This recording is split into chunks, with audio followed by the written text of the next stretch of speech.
नमस्कार दोस्तों, आप सभी का स्वागत है हमारे यूट्यूब चैनल परीक्षा पॉइंट में। आज हम इस वीडियो में देखेंगे आरपीएफ कांस्टेबल में पूछे जाने वाले रीजनिंग के महत्वपूर्ण प्रश्नों को, यदि जिनका पेपर 9, 10, 11, 12 या फिर 20 मार्च के बीच में है, उनके लिए यह वीडियो बहुत महत्वपूर्ण होने वाला है। क्योंकि दोस्तों मैंने इस वीडियो में जितने भी प्रश्न लिए हैं, सेम इसी टाइप के प्रश्न आपके आरपीएफ कांस्टेबल में पिछले सभी शिफ्टों में पूछे गए थे और आने वाले सभी शिफ्टों में पूछे जाएंगे। इसलिए दोस्तों आप लोग इस वीडियो को अंत तक जरूर देखना। और दोस्तों जिन प्यारे साथियों ने अभी तक हमारे चैनल को सब्सक्राइब नहीं किया तो कृपया करके चैनल को जरूर सब्सक्राइब कर लीजिए और बेल आइकन को ऑल पर जाकर क्लिक कर दीजिए। और दोस्तों अभी तक आप लोगों ने हमारे टेलीग्राम ग्रुप को ज्वाइन नहीं किए तो कृपया करके आप उसे ज़रूर ज्वाइन कर लीजिए। और दोस्तों जिनका पेपर हो गया है वह सभी पेपर उस टेलीग्राम ग्रुप पर ज़रूर अपलोड करें। तो चलिए दोस्तों हम प्रश्न को स्टार्ट करते हैं। तो देखिए दोस्तों यहाँ पर हम देखेंगे तो यहाँ पर पहला प्रश्न हमारे पास क्या दिया है। 7 मित्र PQRSTU और V एक पंक्ति में उत्तर की ओर मुख करके बैठे हैं। तो देखिए दोस्तों यहाँ पर मैंने आपके लिए पहला प्रश्न सिटिंग अरेंजमेंट का लिया है। क्योंकि दोस्तों आपके पिछले सभी शिफ्टों में सिटिंग अरेंजमेंट के कम से कम 2 प्रश्न देखने के लिए मिल रहा है। इसलिए दोस्तों आप लोग इस प्रश्न को ध्यानपूर्वक अच्छे से देखिएगा और जिन्हें इसका राइट आंसर पता है वह हमें कमेंट में ज़रूर इसका आंसर दीजिएगा। तो चलिए दोस्तों हम प्रश्न को बनाना स्टार्ट करते हैं। तो देखिए दोस्तों आप यहाँ पर सबसे पहले क्या करेंगे, आप दोस्तों यहाँ पर सबसे पहले एक लाइन इस प्रकार से खींचेंगे। तो यहाँ पर हम एक लाइन इस प्रकार से खींचेंगे। उसके बाद यहाँ पर हम 7 लोगों का स्थान बनाएंगे और सभी का मुख होगा उत्तर की ओर। तो यहाँ पर दोस्तों हम सबसे पहले बनाएंगे 1, 2, 3, 4, 5, 6 और यहाँ पर 7 और सभी का मुख होगा उत्तर की ओर। उसके बाद अब यहाँ पर आगे देखेंगे तो यहाँ पर आगे दिए हमारे पास यस आर की ठीक दाईं ओर बैठा है। तो यहाँ पर दोस्तों हम कहीं पर भी आर को बैठाएंगे तो यहाँ पर दोस्तों हम अगर आर को यहाँ पर बैठाएंगे तो इसका दाहिना होगा पूरब की ओर, यानी कि इस साइड। तो यहाँ पर बैठेगा हमारा यस, क्योंकि आर के दाहिनी ओर बैठेगा यस। उसके बाद आगे फिर यहाँ पर पढ़ेंगे तो आगे दिए हमारे पास टी और पी यू के पड़ोसी हैं, यानी कि टी और पी यू के पड़ोसी हैं। तो यहाँ पर दोस्तों टी और पी के बीच में बैठेगा यू। तो यहाँ पर दोस्तों हम बैठाएंगे यू को और यहाँ पर बैठाएंगे हम पी को और यहाँ पर बैठाएंगे हम टी को। उसके बाद आगे फिर यहाँ पर देखेंगे तो यहाँ पर आगे दिए हमारे पास क्यू आर के ठीक बाईं ओर बैठा है, यानी कि जो क्यू है वह आर के ठीक बाईं ओर बैठा है। तो यहाँ पर देखेंगे तो यहाँ पर आर अगर हमारा यहाँ पर बैठा है तो इसका बायां होगा पश्चिम की ओर। तो यहाँ पर बैठेगा क्यू। उसके बाद आगे फिर यहाँ पर देखेंगे तो यहाँ पर आगे दिए हमारे पास और बाएं छोर से दूसरे स्थान पर है, यानी कि क्यू हमारा बाएं छोर से दूसरे स्थान पर, यानी कि यहाँ पर यह सही बैठा है। उसके बाद आगे यहाँ पर देखेंगे तो यहाँ पर आगे दिए हमारे पास पी दाएं छोर पर है, यानी कि पी दाएं छोर पर बैठा है। तो यहाँ पर दोस्तों देखेंगे तो यहाँ पर पी हमारा दाहिने छोर पर बैठा है। उसके बाद आगे यहाँ पर हमसे प्रश्न पूछा है कि टी के ठीक दाईं ओर कौन बैठा है, यानी कि टी के ठीक दाईं ओर कौन बैठा है। तो यहाँ पर दोस्तों देखेंगे तो यहाँ पर टी हमारा यहाँ पर है और इसका दाहिना होगा पूरब के साइड, यानी कि इस साइड। अगर आप उत्तर की ओर देख रहे हैं तो आपका दाहिना होगा पूरब की ओर। तो यहाँ पर बैठा है हमारा यू, यानी कि यू होगा राइट आंसर, जो कि ऑप्शन नंबर ए में दी थी, ए होगा करेक्ट उत्तर। तो फिर चलिए दोस्तों अगर आपको हमारा यह प्रश्न अच्छा लगा तो कृपया करके वीडियो को सबसे पहले एक लाइक करिएगा और चैनल को अभी तक सब्सक्राइब नहीं किया तो कृपया करके चैनल को ज़रूर सब्सक्राइब करिएगा। अब हम देखते हैं प्रश्न संख्या 2 को। तो देखिए दोस्तों यहाँ पर हम देखेंगे तो यहाँ पर दूसरा प्रश्न दिया हमारे पास, निम्नलिखित विकल्पों में से दी गई श्रृंखला से लुप्त संख्या का चयन कीजिए। यानी कि दोस्तों यहाँ पर नीचे हमारे पास एक श्रृंखला दी हुई है और हमें बताना है कि इस प्रश्नवाचक चिन्ह के स्थान पर कौन सी संख्या होगी। तो देखिए दोस्तों आप यहाँ पर देखेंगे तो यहाँ पर आपको दिखाई देगा कि यह श्रृंखला हमारी धीमे धीमे से आगे बढ़ रही है। तो यहाँ पर हम क्या करेंगे, अगर श्रृंखला हमारी धीमे धीमे से आगे बढ़ेगी तो वहाँ पर हम लगाएंगे प्लस का नियम, और अगर श्रृंखला हमारी तेज़ी से आगे बढ़ेगी तो वहाँ पर करेंगे हम गुणे का नियम, और अगर श्रृंखला हमारी अचानक से आगे बढ़ेगी तो वहाँ पर हम स्क्वायर या फिर क्यूब करेंगे। तो यहाँ पर दोस्तों हम लगाएंगे प्लस का नियम। तो देखिए दोस्तों, आप इस 44 में कितना जोड़ें कि यहाँ पर 46 हो जाती है। यहाँ पर दोस्तों हम 44 में अगर 2 जोड़ेंगे तो यहाँ पर होगा 46। उसके बाद इस 46 में दोस्तों हम कितना जोड़ें कि यहाँ पर 54 हो जाती है। यहाँ पर हम 46 में अगर 8 जोड़ेंगे तो यहाँ पर होगा 54। उसके बाद इस 54 में हम कितना जोड़ें कि यहाँ पर 86 हो जाती है। यहाँ पर दोस्तों हम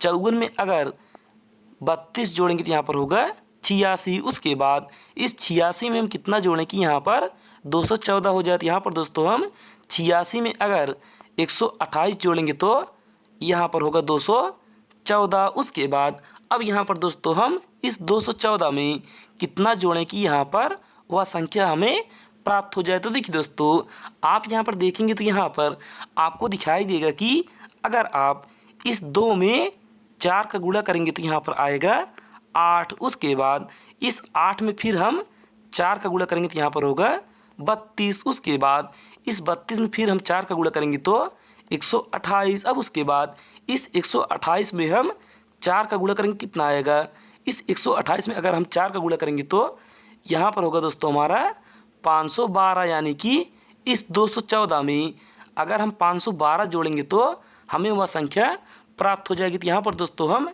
4 में 2 जोड़ेंगे तो यहाँ पर होगा 6। उसके बाद 1 में 1 जोड़ेंगे तो यहाँ पर होगा 2, और यहाँ पर 5 में 2 जोड़ेंगे तो यहाँ पर होगा 7। यानी कि दोस्तों यहाँ पर इस प्रश्नवाचक चिन्ह के स्थान पर आएगा 726 हमारा राइट आंसर, जो कि ऑप्शन नंबर सी में दी थी, सी होगा करेक्ट उत्तर। तो फिर चलिए अब हम देखते हैं प्रश्न संख्या 3 को। तो देखिए दोस्तों, यहाँ पर तीसरा प्रश्न दिया हमारे पास, एक निश्चित गुण भाषा में CASKM को 69271 लिखा जाता है, CHARM को 13576 लिखा जाता है, और CIAOS को 74682 लिखा जाता है। उसी कोड भाषा में यच को कैसे लिखा जाएगा। तो देखिए दोस्तों, इस टाइप के प्रश्न आपके आरपीएफ कांस्टेबल में ढेर सारे देखने के लिए मिल रहा है, इसलिए आप इसे ध्यानपूर्वक अच्छे से देखिएगा। तो देखिए दोस्तों, आप यहाँ पर देखेंगे तो यहाँ पर आपको यच का मान यानी कि यच का कोड भाषा बताना है। तो देखिए दोस्तों, आप यहाँ पर देखेंगे तो यहाँ पर आपके पास दूसरे वाले शब्द में यच दिया है। तो यहाँ पर दोस्तों हम दूसरे वाले शब्द को और पहले वाले शब्द को पकड़ेंगे तो यहाँ पर हम देखेंगे तो यहाँ पर हमारे पास CAM यहाँ पर भी दिया है और CAM ऊपर भी दिया है। तो यहाँ पर दोस्तों हम लिखेंगे CA और M। उसके बाद आगे यहाँ पर गिनती में देखेंगे तो यहाँ पर और यहाँ पर हमारे पास दिखाई देगा कि यहाँ पर 6 यहाँ पर भी है ऊपर भी, और 6 यहाँ पर भी है। उसके बाद 7 यहाँ पर भी है, 7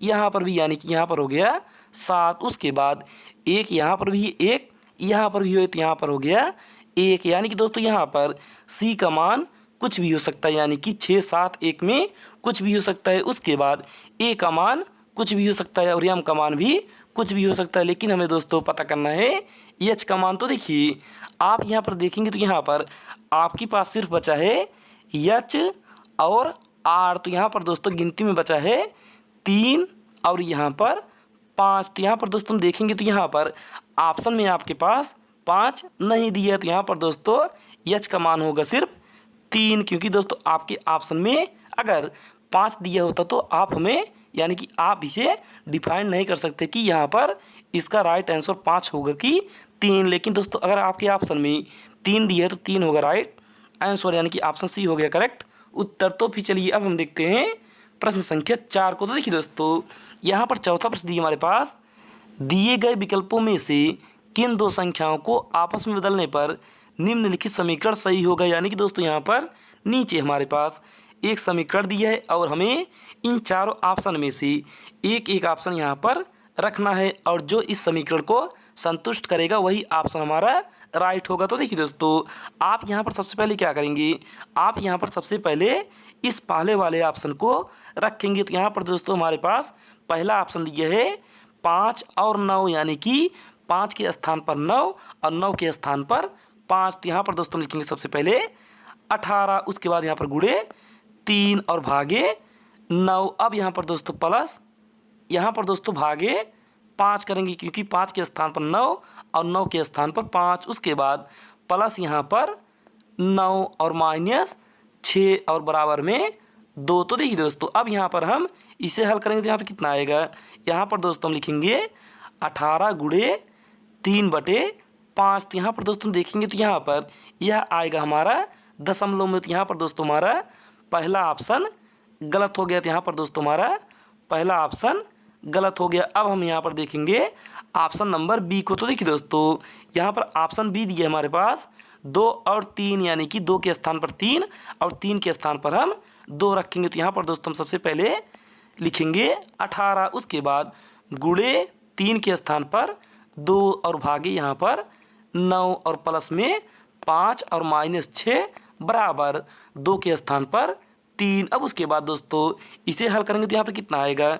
यहाँ पर हम लिखेंगे 18 गुणे 2/9 प्लस 5 माइनस 6 बराबर में 3। तो देखिए दोस्तों 9 से काटेंगे 18 को तो यह गया 2 बार में, और 2 का गुणा 2 में करेंगे तो यहाँ पर होगा 4 और यहाँ पर प्लस 5 माइनस 6 बराबर में 3। तो देखिए दोस्तों अब यहाँ पर हम 4 में 5 जोड़ेंगे तो यहाँ पर होगा 9 और 9 में 6 घटाएंगे तो आएगा 3, यानी कि दोस्तों यहाँ पर हमें 3 प्राप्त करना था और हमारा 3 आ गया। तो यहाँ पर दोस्तों हमारा ऑप्शन दूसरा यानी कि ऑप्शन बी हो जाएगा राइट आंसर, यानी कि ऑप्शन बी हो गया हमारा करेक्ट उत्तर। तो फिर चलिए दोस्तों अब हम देखते हैं प्रश्न संख्या 5 को। तो देखिए दोस्तों यहाँ पर 5वां प्रश्न दिया हमारे पास कथन और निष्कर्ष, यानी कि दोस्तों यहाँ पर 3 कथन दिए है और 2 निष्कर्ष दिए, क्योंकि दोस्तों आपकी परीक्षा में ऐसे ही प्रश्न खूब सारे देखने के लिए मिल रहा है। तो देखिए दोस्तों आप यहाँ पर सबसे पहला कथन देखेंगे तो यहाँ पर दिया आपके पास कोई भूमि जल नहीं है। तो यहाँ पर दोस्तों बनाएंगे सबसे पहले भूमि को लिखेंगे हम BH से, और उसके बाद कोई भूमि जल नहीं है तो जल को बनाएंगे हम अलग से और जल को लिखेंगे हम W से, यानी कि वाटर। उसके बाद आगे यहाँ पर फिर देखेंगे तो यहाँ पर दूसरा कथन दिया हमारे पास कोई जल वायु नहीं है, यानी कि दोस्तों यहाँ पर कोई जल वायु नहीं है लेकिन कुछ भूमि वायु हो सकती है। तो यहाँ पर दोस्तों हम वायु को भूमि के साथ बना सकते हैं, या फिर दोस्तों इसे हम अलग से भी बना सकते हैं। उसके बाद यहाँ पर हम दूसरा कथन यानी कि तीसरा कथन देखेंगे तो यहाँ पर दिया हमारे पास कोई वायु वन नहीं है, यानी कि वायु और वन का आपस में कोई संबंध नहीं होगा। तो यहाँ पर दोस्तों हम वायु को यहाँ पर बनाए थे और यहाँ पर हम वन को यहाँ पर बनाएंगे तो वन वाने, यानी कि यहाँ पर हो गया दोस्तों वन को दर्शाएंगे हम VI से। तो यहाँ पर दोस्तों अब हम निष्कर्ष देखेंगे तो यहाँ पर पहला निष्कर्ष दिया हमारे पास कोई भूमि वन नहीं है, यानी कि कोई भूमि वन नहीं है। तो यहाँ पर दोस्तों देखेंगे तो यहाँ पर भूमि हमारा यहाँ पर है और वन हमारा यहाँ पर, यानी कि दोस्तों यहाँ पर कोई भूमि वन नहीं है, लेकिन आप दोस्तों यहाँ पर भी वन को बना सकते थे। तो यहाँ से दोस्तों हमारा पहला निष्कर्ष गलत हो गया, क्योंकि दोस्तों अगर आप यहाँ पर बनाएंगे तो यहाँ पर कुछ भूमि वन हो सकते हैं। तो यहाँ से हमारा पहला निष्कर्ष गलत हो गया। उसके बाद दूसरा निष्कर्ष देखेंगे तो यहाँ पर दिया है कुछ वायु जल हैं। तो यहाँ पर दोस्तों हम देखेंगे तो यहाँ पर जल हमारा यहाँ पर है और वायु यहाँ पर, यानी कि इनके बीच में कोई संबंध नहीं दिया है। तो यहाँ से दोस्तों हमारा दूसरा भी निष्कर्ष गलत हो गया। तो यहाँ पर हम देखेंगे तो यहाँ पर ऑप्शन नंबर सी में दिया हमारे पास कोई भी निष्कर्ष अनुसरण नहीं करता, तो यही होगा राइट आंसर। तो फिर चलिए अब हम देखते हैं प्रश्न संख्या 6 को। तो देखिए दोस्तों यहाँ पर 6वां प्रश्न दिया हमारे पास निम्नलिखित प्रश्न में दी गई आकृति के अनुसार कागज के एक टुकड़े को मोड़कर उसमें छेद किया जाता है। विकल्पों में दी गई आकृति में से बताइए कि खोले जाने पर यह कैसा दिखाई देगा। यानी कि दोस्तों यहाँ पर हमारे पास एक आयताकार या फिर एक वर्गाकार कागज दिया है और उसे 4 बार मोड़ा है, यानी कि यहाँ पर देखेंगे तो एक बार इस साइड मोड़ा है, उसके बाद इस साइड और उसके बाद फिर ऊपर से। तो यहाँ पर दोस्तों हम अगर इसे खोलेंगे तो यहाँ पर हमारे पास किस प्रकार की आकृति बनेगी। तो देखिए दोस्तों, आप यहाँ पर सबसे पहले देखेंगे तो यहाँ पर आपके पास यहाँ पर जो यहाँ पर इस प्रकार से कट मारा है, इसका बनेगा एक चतुर्भुज, यानी कि यहाँ पर सेंटर में, आपके सेंटर में इस प्रकार से एक चतुर्भुज बनेगा, यानी कि पतंग की तरह एक चतुर्भुज बनेगा। तो यहाँ पर दोस्तों हम देखेंगे तो यहाँ पर आपके पहले ऑप्शन में ऐसा नहीं दिया है। उसके बाद आगे फिर यहाँ पर दोस्तों यह जो दो बिंदी है, यह हमारा दो दो करके चार चार्टे बनेगा। तो यहाँ पर दोस्तों हम देखेंगे तो यहाँ पर सिर्फ ऑप्शन नंबर तीसरे में इस प्रकार की आकृति दी हुई है। तो यही होगा दोस्तों राइट आंसर। तो फिर चलिए दोस्तों अब हम देखते हैं प्रश्न संख्या 7 को। तो देखिए दोस्तों, यहाँ पर 7वां प्रश्न दिया हमारे पास, एक निश्चित गुण भाषा में FEAR को JJEW लिखा जाता है, उसी कोड भाषा में FLAT को कैसे लिखा जाएगा। तो देखिए दोस्तों, यह हमारा कोडिंग डिकोडिंग का प्रश्न दिया है, क्योंकि दोस्तों आपके पिछले सभी शिफ्टों में कोडिंग डिकोडिंग के जरूर प्रश्न देखने के लिए मिल रहा है, इसलिए दोस्तों आप इसे ध्यानपूर्वक अच्छे से देखिएगा। तो देखिए दोस्तों, आप यहाँ पर सबसे पहले क्या करेंगे, आप दोस्तों यहाँ पर सबसे पहले इनका लिखेंगे प्लेस वैल्यू। तो यहाँ पर दोस्तों हम EF का प्लेस वैल्यू लिखेंगे। तो यहाँ पर कितना आएगा, EF का प्लेस वैल्यू होगा 6, उसके बाद E का होगा 5 और A का होगा 1 और यहाँ पर R का होगा 18। उसके बाद दोस्तों यहाँ पर अब हम JJEW का लिखेंगे। तो यहाँ पर J का होगा 10, उसके बाद फिर J का होगा 10 और E का होगा 5 और W का होगा 23। तो देखिए दोस्तों, अब यहाँ पर हम देखेंगे तो यहाँ पर 6 में अगर हम 4 जोड़ेंगे तो यहाँ पर होगा 10, उसके बाद 5 में अगर हम 5 जोड़ेंगे तो यहाँ पर होगा 10, उसके बाद 1 में 4 जोड़ेंगे तो यहाँ पर होगा 5, फिर उसके बाद 18 में 5 जोड़ेंगे तो यहाँ पर होगा 23। यानी कि दोस्तों यहाँ पर हम सबसे पहले 4 प्लस करेंगे, उसके बाद 5, फिर 4, फिर 5। तो यहाँ पर दोस्तों हम आगे यही नियम लगाएंगे। तो देखिए दोस्तों, आप यहाँ पर सबसे पहले क्या लिखेंगे, यहाँ पर EF का प्लेस वैल्यू लिखेंगे। तो यहाँ पर होगा EF का प्लेस वैल्यू 6, उसके बाद L का होगा 12, A का होगा 1, T का होगा 20। तो यहाँ पर दोस्तों हम 6 में अगर 4 जोड़ेंगे तो यहाँ पर होगा 10 और 10 होगा हमारा किसका प्लेस वैल्यू, 10 होगा हमारा J का प्लेस वैल्यू। तो यहाँ पर होगा पहला लेटर J, उसके बाद आगे यहाँ पर 12 में अगर 5 जोड़ेंगे तो यहाँ पर होगा 17 और 17 होगा हमारा Q का। उसके बाद 1 में हम 4 जोड़ेंगे तो यहाँ पर होगा 5 और 5 होगा हमारा E का। उसके बाद यहाँ पर 20 में अगर हम 5 जोड़ेंगे तो यहाँ पर होगा 25 और 25 होगा हमारा Y का। यानी कि दोस्तों यहाँ पर राइट आंसर होगा JQEY, यानी कि यह हमारा ऑप्शन नंबर ए में दी थी, ऑप्शन ए होगा राइट आंसर। तो चलिए अब हम देखते हैं प्रश्न संख्या 8 को। तो देखिए दोस्तों, यहाँ पर 8वां प्रश्न दिया हमारे पास, निम्नलिखित प्रश्न में दिए गए विकल्पों में से संबंधित अक्षर युग्म का चयन कीजिए। यानी कि दोस्तों यहाँ पर नीचे हमारे पास लेटर एनोलॉजी का प्रश्न दिया है और हमें बताना है कि इस प्रश्नार्थक चिन्ह के स्थान पर कौन सा अक्षर युग्म होगा। तो देखिए दोस्तों, आप यहाँ पर सबसे पहले क्या करेंगे, आप दोस्तों ऐसे प्रश्नों को करने के लिए आप इनका लिखेंगे सबसे पहले प्लेस वैल्यू। तो देखिए दोस्तों, आप यहाँ पर T का प्लेस वैल्यू लिखेंगे तो यहाँ पर कितना आएगा, T का प्लेस वैल्यू होगा 20, उसके बाद Y का होगा 25 और यहाँ पर C का होगा 3, उसके बाद यहाँ पर W का होगा 23 और B का होगा 2 और F का होगा 6। तो यहाँ पर दोस्तों हम देखेंगे तो यहाँ पर 20 में अगर हम 3 जोड़ेंगे तो यहाँ पर होगा 23, उसके बाद 25 में 3 जोड़ेंगे तो यहाँ पर होगा 2, उसके बाद 3 में 3 जोड़ेंगे तो यहाँ पर होगा 6। यानी कि दोस्तों यहाँ पर हम देखेंगे इन चारों ऑप्शन में किन में 3 का योग किया गया है। तो देखिए दोस्तों, आप यहाँ पर चेक करेंगे तो यहाँ पर पहले ऑप्शन दिया आपके पास A और यहाँ पर V, यानी कि 1 में अगर 3 जोड़ेंगे तो यहाँ पर होना चाहिए हमारे पास D, यानी कि यहाँ पर दोस्तों हमारा पहला ऑप्शन गलत हो गया। उसके बाद यहाँ पर दूसरा देखेंगे तो यहाँ पर दिया है LSU अनुपाते MLL। तो यहाँ पर दोस्तों देखेंगे तो यहाँ पर L का होगा 12 और यहाँ पर इसमें अगर 3 जोड़ेंगे तो यहाँ पर होगा हमारे पास दोस्तों 12 3, यानी कि यहाँ पर होगा L में अगर हम 3 जोड़ेंगे तो यहाँ पर कितना आएगा, L में 3 जोड़ेंगे तो यहाँ पर होगा 15, यानी कि O। लेकिन यहाँ पर दिए दोस्तों हमारे पास EM, तो यहाँ से हमारा दूसरा भी ऑप्शन गलत हो गया। उसके बाद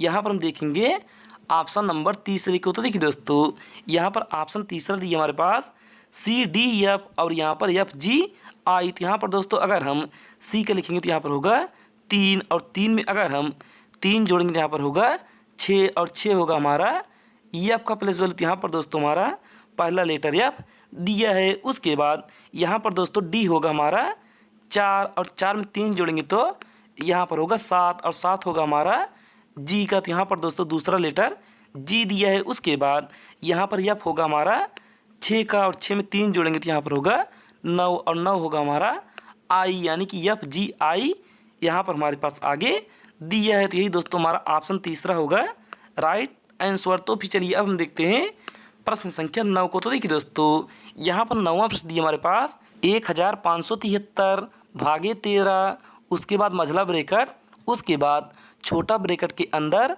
12 माइनस 6, उसके बाद यहाँ पर प्लस, फिर छोटे ब्रैकेट के अंदर 48 माइनस 53, उसके बाद मझला ब्रैकेट बंद का मान ज्ञात कीजिए। यानी कि दोस्तों यह हमारा सिंप्लीफिकेशन का प्रश्न दिया है, क्योंकि दोस्तों आपको सिंप्लीफिकेशन का प्रश्न लगाने से पहले आपको बॉड मास का रूल आना चाहिए। तो देखिए दोस्तों बॉड मास का रूल कहता है कि आप सबसे पहले छोटे वाले ब्रैकेट को हल करेंगे। तो यहाँ पर दोस्तों हम 12 में अगर 6 घटाएंगे तो यहाँ पर आएगा 6, उसके बाद यहाँ पर प्लस, और यहाँ पर 48 में अगर हम 53 घटाएंगे तो यहाँ पर आएगा -5। उसके बाद दोस्तों इस ब्रैकेट को हटाएंगे तो यहाँ पर होगा 6 माइनस 5, तो यहाँ पर दोस्तों आएगा 1, यानी कि दोस्तों इस मझले ब्रैकेट के अंदर आएगा हमारा 1। तो यहाँ पर हो गया सभी का मान 1। उसके बाद अब यहाँ पर दोस्तों हम 13 से भाग देंगे 1573 में। तो यहाँ पर कितनी बार जाएगा, यह होगा 13 1 13, यहाँ पर बचा 2, यह हो गया 27, 13 दूनी 26 और 13 1 13। और यहाँ पर दोस्तों अब हम 13 यानी कि 121 का गुणा 1 करेंगे तो यहाँ पर आएगा 121, जो कि हमारे ऑप्शन नंबर ए में दिए थे, यही होगा राइट आंसर। तो फिर चलिए दोस्तों अब हम देखते हैं प्रश्न संख्या 10 को। तो देखिए दोस्तों यहाँ पर हम देखेंगे तो यहाँ पर 10वां प्रश्न दिया हमारे पास रक्त संबंध पर आधारित, यानी कि रक्त संबंध पर आधारित पजल वाले प्रश्न, क्योंकि दोस्तों आपके परीक्षा में ऐसे प्रश्न ढेर सारे देखने के लिए मिल रहा है। तो देखिए दोस्तों यहाँ पर हम देखेंगे तो यहाँ पर हमारे पास प्रश्न दिया है यदि के गुणे यल का अर्थ है के यल का बेटा है, यदि के प्लस यल का अर्थ है के यल का बेटी है, यदि के भागी यल का अर्थ है के यल की बहन है, यदि के माइनस यल का अर्थ है के यल की पत्नी है। तो यहाँ पर दोस्तों हमारे पास नीचे व्यंजक दिया है यम भागी यन